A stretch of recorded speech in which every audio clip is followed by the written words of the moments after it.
Hi, this is Emma from the Aussievision team, and I am joined by the wonderful Joel to talk about the grand final of Melodifestivalen, which has just wrapped up in Sweden. Joel, what did you think of the result? Oh, I think it was a fantastic show. Very happy for Kai that they snatched victory from Mons. Deep down, I'm a little disappointed that Mons didn't come through with the victory, though, as I suspect you might be as well. Yeah.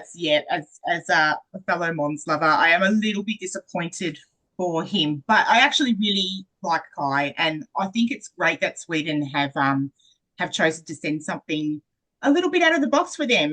Good on them for trying something else. So I'm not. Well, I'm sad for Mons. I'm not disappointed in on the whole. I'm pretty happy with the result.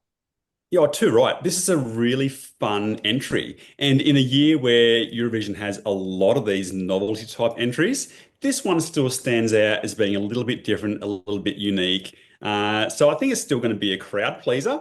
And as we've seen from the Melfest juries, it's clearly also going to be a bit of a jury vote winner as well. Well, that's right. I was surprised that they scored so well with the jury. They actually finished second, which I wasn't expecting them to be quite as high as they were. So it's clearly an act that has wide appeal. How do you think they'll go at Eurovision? This is a tough one. Look, I do think that they will stand out. I think that they'll definitely be on the left side of the leaderboard. Top 10-ish, perhaps. It really depends on where the votes land on the night. I'm as confused as anyone this year as to which entries people are going to vote for. That's right. I guess my concern with this one is we've already got quite a few songs of on the sort of border of novelty genre already selected for the contest this year. So I'm wondering, how where this one will slide into that and whether, people will be a bit split on where to put their votes. I did notice that Sweden's dropped a little bit in the odds since the winner was announced. So perhaps this result, may not be as strong as if we had our second place getter go into Eurovision. Good segue there. Even even though Kai, yeah, did split the votes a little bit between Mons and Kai, I think this is probably going to be the best thing for Sweden to send Kai. It'll be a hard reset for them, for all the people that are tired of Sweden sending that pure pop, the manufactured plastic type entrance. This will be the best antidote to that. So we'll have to see what they bring to the main stage. Absolutely, and I also think that perhaps the Swedes were willing to take a bit more of a risk this year, seeing as they only won in 2023, and they also won 2013, 2016. That perhaps they're sort of happy to say, well, this is a good year to do this because we don't need to win it again so soon after last winning it. So perhaps that's their way of being quite happy with trying. It's a good year for them to do it. Exactly. And what a joy to hear a Finno-Svensk dialect on the main stage. It's been a good 27 years since Sweden sent a Mm. non-English entry. So for that fact alone, I'm here for Kai.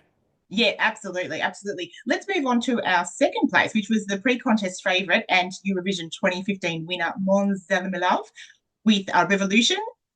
So he came second with the no, he actually won the jury, sorry, but only by 2 points, and That's second right. with the public. I thought I loved the performance. I thought perhaps they may have changed the paper up a little bit. It looks like to me, it sort of was almost like there was more paper. I'm not sure if that was just me imagining that. Look, he did But swallow the confetti once again.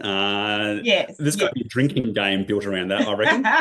Absolutely, absolutely. Yeah, nailed the performance though, and I think I was a little bit surprised that I thought he may have been more ahead after the jury results came in. So he only finished 2 points in the lead from Kai. So that did I surprise was me a pretty little bit. shocked as the jury votes were coming Yeah, through. I really thought that Mons would have had a much stronger lead. And as yes. some of the votes were coming through, he was down as low as like third or fourth or fifth at one stage. So I Mm. was pretty surprised that the juries didn't back Mons up in the way that I thought that they would. Yeah, that's right. Let's talk about Eurovision for a minute. I know myself, I think this would have brought a better result for Sweden at Eurovision. But as we said, maybe Swedes don't care about that this year because they only won a couple of years ago. What do you think about that? Look, as a former winner, there is a lot of love out there for Mons. So I'm sure that that would have probably delivered a much stronger result for Sweden if he had have been sent to Eurovision. But I guess we can only deal with what the Swedish public have voted for. That's absolutely right. And let's talk about third place, which I was very happy about, was Gressler, who was, another one of my favourite performances. Didn't do, I think he finished fifth with the jury, but came third with the public. So, pretty decent result for him, I think. Yeah, it was great to see the public support him. Great performance. Love seeing that piano drop down from the sky. So much energy. And just a throwback to that old school Queen or Bowie or Elton Mm. John type style of music. It's just something we don't get to see at Melfest that often. So it was a real joy for me to watch. Yeah, absolutely. I found his performance so refreshing. I didn't think he was quite as strong tonight as he was in his heat performance. We did see a costume change from him. And we also saw a little bit of microphone shaking at the start of the song, which I'm sure wasn't there in the heat. I'm not quite sure what happened there, whether it wasn't fixed into the stand properly or what was going on. But I mean, Yeah, he just kept sure. going. Yeah, he didn't bother him at all. And look, Greshela isn't the only one that didn't perform as strongly tonight as they did in the semis. Clara Hammerström, something wasn't quite right with her performance tonight. Great song, but whether she had a cold or whether the nerves got the better of her, her voice just wasn't there tonight for me. Yeah, and we did see that reflected in the jury score. She only finished seventh in the jury, but fourth with the public to finish fourth overall. Yeah, look, I thought she did a great performance, but I did also notice the vocals go a little bit off throughout. So whether or not the juries picked up on that, I don't know. I guess that leads me on to my next discussion point with the way that the jury voted was Dolly style. Now, no way would I have predicted before the show began that Dolly Style would finish fourth with the juries. What are your thoughts on that? It was such a head scratcher. In what universe do Dolly Style get more votes from the jury than the public? That's It was right. an odd result, but hey, I'm here for it. If Dolly Style had got through, I would have been totally on board.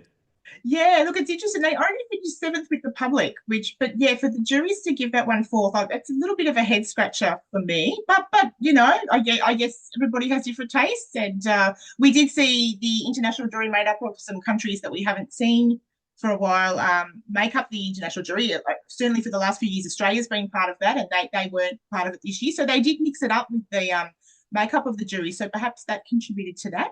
Yeah, the Another, shock for yeah, me of the sorry. night was, yeah, the biggest shock was the inconsistency in the jury votes. There was a lot of head scratching there for some of the contestants that the different countries came for. It didn't make Yeah. sense from my end, but look, that's why we put the hands of the votes in more skilled people than myself and yourself. That's right. And one little mention I'm going to mention is Annika Vicky Holdo is a personal favourite of mine. I was very pleased to see her come sixth with the jury. So that shows that she's on to something. She's got a fantastic voice. She only finished 11th with the public, so possibly has to work on her perhaps finding a song that will appeal to the public more. But she is another one that I would just love, along with Gressler, I would just love to see back again. I think she's just got an outstanding vocal, and if we could just get the song to Yeah, I hope match, we see more from hopefully her she'll be in there. coming years, for Yeah, sure. absolutely. Okay, so what did you think of the show overall, Joel? You've watched all 6 weeks like myself. What were your thoughts?